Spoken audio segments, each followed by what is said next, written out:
Blackstone Audio presents While Drowning in the Desert by Don Winslow. In memory of my father, Don Winslow, who taught me, among so many other things, how to look at life and laugh. Acknowledgements. Thanks to Rick Erickson, Richard Sabellico, and the cast of Little Rhodey's Big Burlesque for the education. Prologue. I never should have got out of the hot tub. I was luxuriating in the steaming water when Karen asked me to get her a Diet Pepsi. "Excuse me," I murmured. "I'm in postcoital bliss," she said, "and when I'm in postcoital bliss, I need a Diet Pepsi." "Why don't you get one?" She shook her head. "When a woman's in postcoital bliss, it's the guy's job to get the Diet Pepsi," she smiled. "It's a rule." "I'm in postcoital bliss, too." "Too bad." I saw I wasn't going to win, so I lifted myself out of the tub. She looked at me with what I wanted to think was a lascivious expression. "Besides," she said, "it's your fault." That was very nice of her to say. "Then you don't mind if I get myself one, too?" I asked. "Not at all." Even though no one could see us on the deck of our house, I wrapped a towel around my midriff as I padded into the kitchen. I turned to admire Karen as she stretched her long neck back onto the edge of the tub and closed her eyes. Her black hair was wet with steam. Her wide mouth bent into a smile. I loved her to distraction. I had just opened the refrigerator and taken out 2 cold, shiny cans of Diet Pepsi when the phone rang. And stopped. I stood stock still and watched the sweep hand on the kitchen clock. No, I thought. Let it be a wrong number. Let it be an obscene caller that chickened out. But don't let it ring again in 30 seconds. Exactly 30 seconds later, it rang again.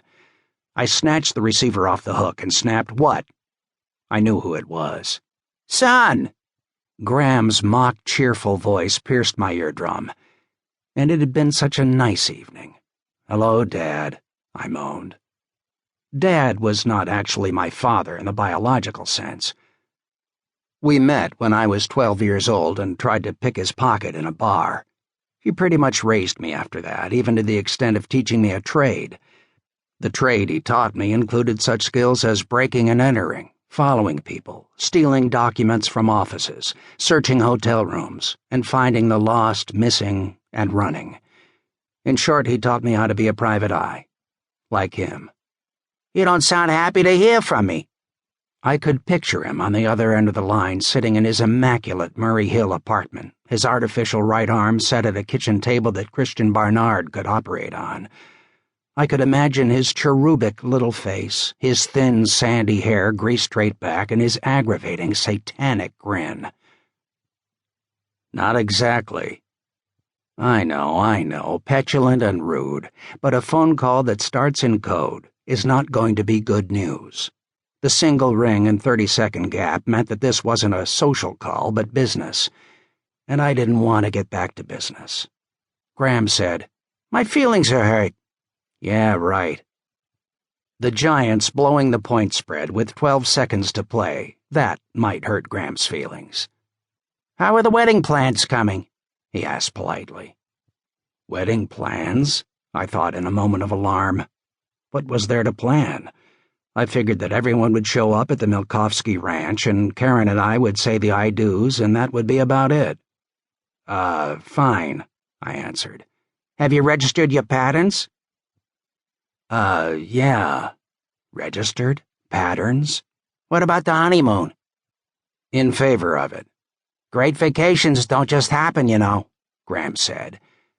I had never thought of a honeymoon as precisely a vacation, but I let it pass.